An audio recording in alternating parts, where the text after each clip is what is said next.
Welcome back to the channel, guys. So last night I didn't film myself talking about what I'm about to do. I didn't talk about the dive, blah blah blah. All I did was go diving. I brought the Olympus TG-6 because, as you know, I'm trying to learn and get better at filming with that underwater. So in this video, I want to watch the footage I got last night with you guys and react and comment on that. I'm just going to show you two of the critters and the footage from them, and just kind of talk about what I'm learning, how I'm getting better with the TG-6, what I can improve, and stuff like that. And you guys can let me know if you think that the footage is improving episode by episode. All right? So let's get into it.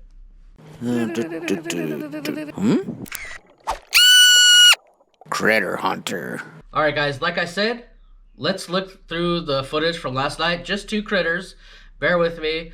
But keep in mind, I'm just learning the TG-6. It's my first time handling it. This is probably like the 8th or 9th dive with that camera. And I'm just super impressed with the macro capability. So this first clip is a leaf sheep. As I've said in the previous episodes, I'm starting to get obsessed with these. It's a species that I've pretty much had to ignore until now. My other cameras just aren't capable of filming this tiny. If you're an American and when you're a kid, you had a BB gun, these little dudes are about a quarter the size of a BB. You can barely see them with the naked eye. You can't see detail, you just see a little smudge on the leaf. But anyways, let's check out the first clip. So in this first clip, I don't have any idea what species this is. It's actually not in my book.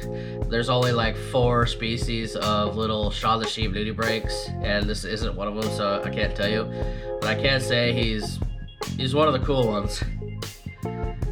So my biggest challenge here is finding a leaf in the muck that is in a good position. Oh, in the second clip, I found another leaf that actually had 6 leaf sheep on it, and it's just a dream come true. Alex showed me the leaf. He actually found it, my guide, and he's like, there's 2, and I looked down, I'm like, no, there's 3, and by the end I was like, there's 6. So my goal was to get it with all of them put together in one shot.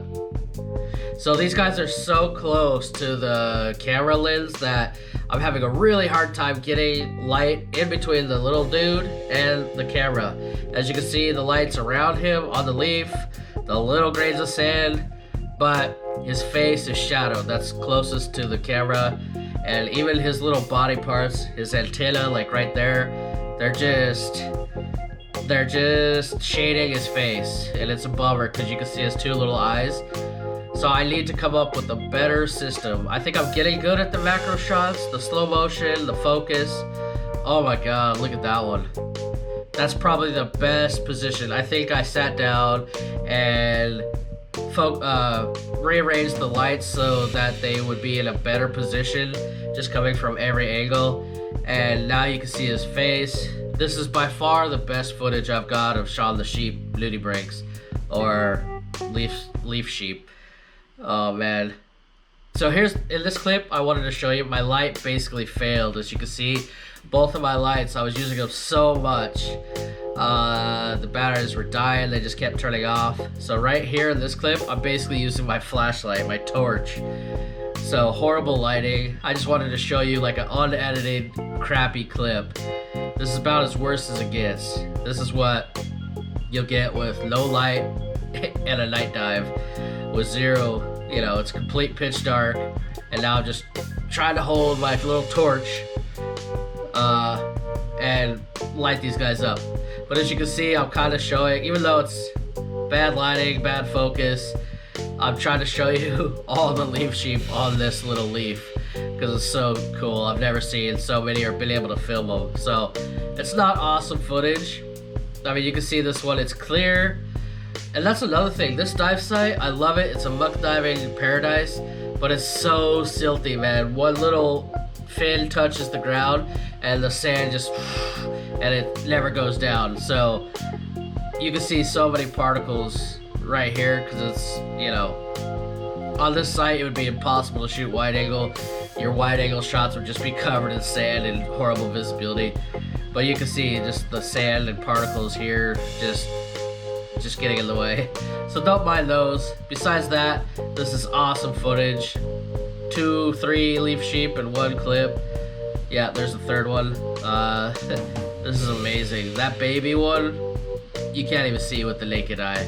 It's just so tiny. I'm having a little hard time with the light still. I'm having Alex hold his light as well. Kind of lighting up the background or the back of the leaf.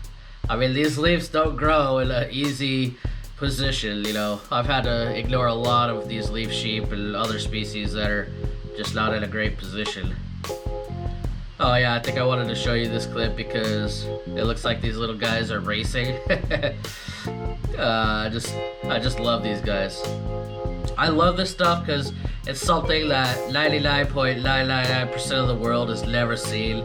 It's just such a minute, tiny species in the ocean that it's just impossible to find. You know what I mean? It's not like you see it in your garden. But even if you did, it'd be hard to find in your house, in your garden. But yeah, I love finding things like this that just blow people's mind. They blow my mind every time still. You can see the little tiny shrimp. I can't imagine how tiny that is. I never saw it, not until I looked at this footage. The little tiny shrimp in front of them. It looks like they're chasing it. But if you get an even better shot, oh, this is another species of nudie or leaf sheep. He is in my book, but he was in a horrible spot. And here's another one. They're just in a horrible spot. This is not good footage, not super macro. Oh, my next species, I guess we're rolling right into it, is the flamboyant cuttlefish. And this is, if I remember right, awesome footage. And so Alex found two. He called me over. Flamboyant cuttlefish. I was happy. I get over there and I actually have newer lights on this shot, on this part of the dive. I brought extras, luckily. And as I go towards them, as you know, they're skittish. They swim back, try to get away from the camera, me, my bubbles, and the light. But I was like, there's no way I'm letting these guys go. I'm just gonna slowly keep coming towards them. Not fast, not scare them. Just get them used to me. And the lights are super low. As you can see in this shot, this is actually pitch dark. If I turn off the light, you wouldn't be able to see anything, but you can see how low my lights are. There's still a shadow from my light on the left, but at least you can see that they're on. So basically what's happening here, this isn't the good shot I'm still waiting for them to get used to me and stop so I can actually film them. So what's happening here is the one on the right is the big female. Same in this shot. Still the one on the right is the big female, and the one on the left is chasing her. That's the male. The little guy is the male. So right here, I think, is the point in time where they start to get used to me. They turn brown again to kind of hide. Well, he's not brown in this shot. I wanted to get close. But this is where they got used to me and the lights, and they let me get close. They stopped worrying about me at all. I think they just went into like, I don't care about critter hunter mode. And she started trying to get away from him again, and he started chasing her again. They weren't worried about me. So this is the point where I can start getting close and getting these awesome shots. Just look at that colors changing and everything. I love this stuff. So as you can see, this is the only cuttlefish that walks on his flippers or hands or legs or feet, whatever you want to call those things. He's even got two little stubby legs in the back, or feet, I guess. And then he goes on his tentacles on the front. So I'm getting closer. I mean, I'm not just getting closer, they're coming to me.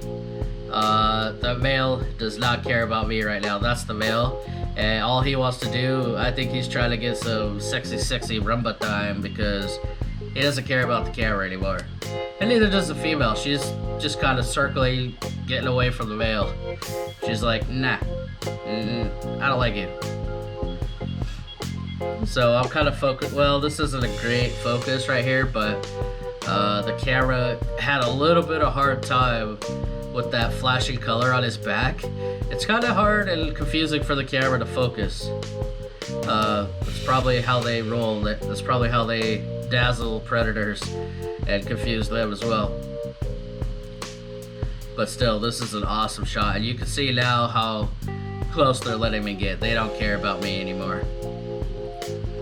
I'm probably 8 inches away, trying to get every angle. Yeah, you can see little dude still chasing his girlfriend, trying to get some. And I'm just getting, you know, I'm getting a chance now to really practice with the camera.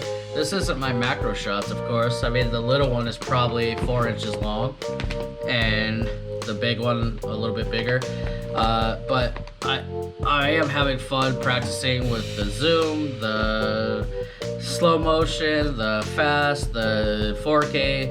You know, every shot is different, and it's fun. I'm getting so much opportunity to film these guys. It's awesome.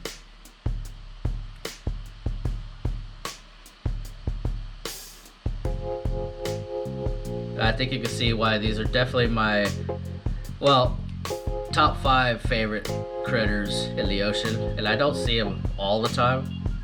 And you can see why they can be hard to find. Right now, I'm in a muddy, sandy area, and they can change to that brown that looks exactly like the sand. And if you're hovering over them 3 or 4 feet, you can look right at them and think they're just a rock or something if they're not moving. Of course, if they start flashing those lights and stuff, it's easier, but yeah, I don't see that. Usually when they see you coming, they make that brown color.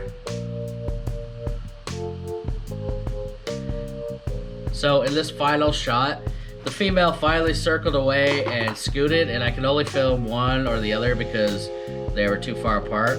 And the male turned and just stared at my camera, probably 8 inches away. I just sat in the sand, or sat the camera in the sand and filmed him staring back at me. It was freaking amazing. I was so blown away by this shot of him just letting me film him. Maybe he was looking at himself in the lens and reacting. He's just like staring, he's waving his little arms. Judea said he's making a little heart with his tentacles. Maybe he fell in love with me, I don't know. But I don't know what else to say. This camera is insane. And remember, there's no color grading, no warp stabilization, no editing at all in these clips. So this is by far the best clips I've been able to get with any camera.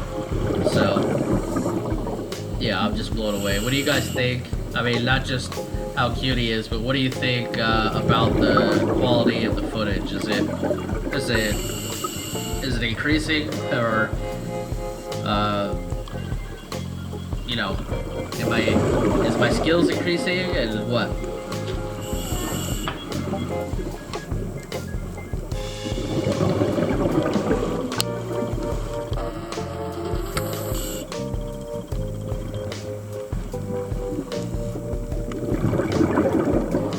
So that's the last clip that I wanted to share, and let me know what you guys think in the comments below. Of course, I saw tons more species on this dive than these two, but I just wanted to go through and just kind of show you what my skill level's at now with the TG-6 compared to the first episode where I started using that camera. And yeah, I couldn't have done it with any two better species. I love those two guys. So thank you guys so much for watching, and I'll see you on the next one. Bye.